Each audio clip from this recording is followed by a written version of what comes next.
How's it going, guys? Back with another video that I just need to release before my inspiration spontaneously combusts. First, though, I need to quickly address the name change. In short, I used to be Shufflin', which made enough sense when I started off making Smash Brothers videos, but nobody understood that in the first place, and really nobody understands it now that I'm making Minecraft-centered videos. So for now, I am the King Eclipse. If you want to criticize me for having an ego large enough to put the King in my name, I'll remind you that my ego is much larger, and I could have made it the God Eclipse. Keeping my Odysseus levels of hubris in mind, I remember the origin of this crushing character flaw, the events that shaped me into the scumbag I am today.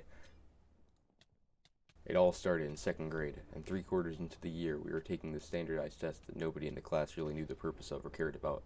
Teachers never really cared to explain it. We were second graders, we were stupid. So, since I was just perfect at everything, I got a perfect score on this test. I did pretty well though, without even breaking a sweat. So anyway, a few weeks later, I got this letter from my teacher telling me how smart I was, and at the time I was thinking that, well, of course I am. You didn't need to write a letter.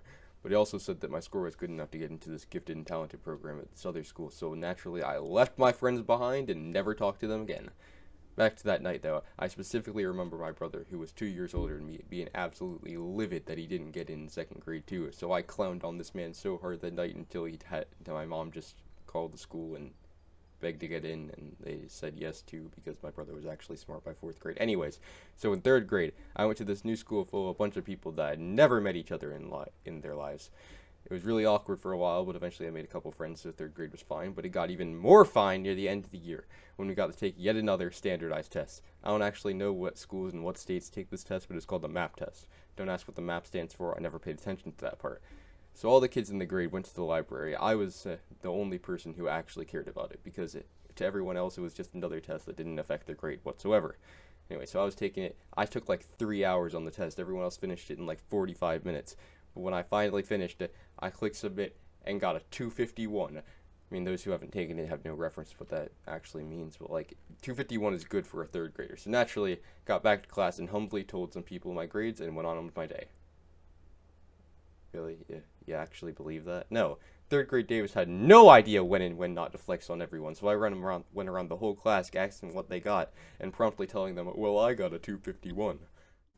Okay, I know I've made myself sound like an absolute jerk for several minutes now, but please understand I am somewhat overstating this for the sake of comedy.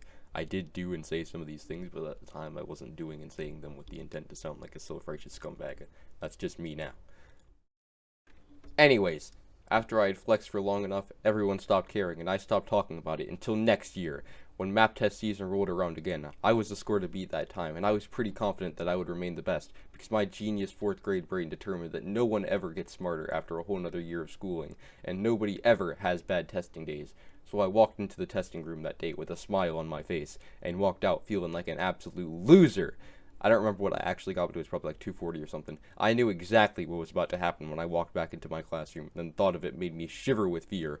I finally mustered the courage to open the door and tell them my score, and I got clowned on so hard my name might as well have been Russ Vital. Some girl got a 281. I then declared war on this girl, who I will call Morgan, for the next year of my life. Day after day, I worked harder to prove that I was the smartest person in the grade, the one true genius.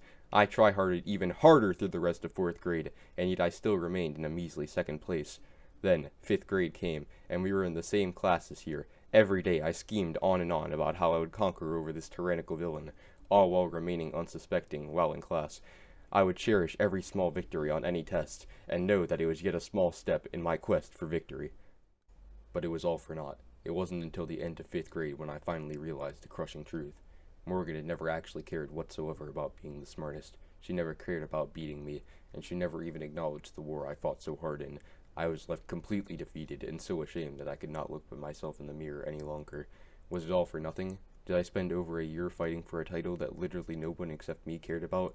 The truth was hard to swallow, but unfortunately, the answer was yes. I had fallen from my devastatingly overinflated ego, but was caught and lifted back up when my teacher assigned the teams for the end-of-year project, a debate. I was teamed alongside Morgan and many of my other friends, and was finally willing to put aside all my remaining feelings of hatred and work together to create the perfect defense side of an argument. For several days we researched, planned, and rehearsed together until the day of the final debate, where we fought long and hard until we achieved victory over the prosecution.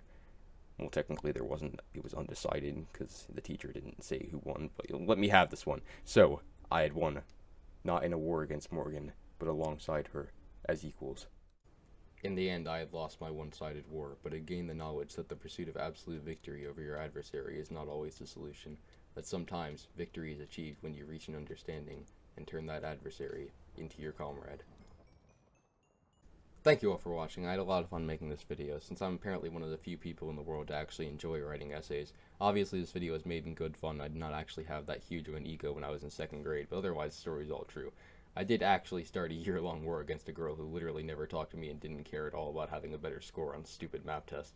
I did respect this girl though, and we did reach a sort of understanding back then as peers.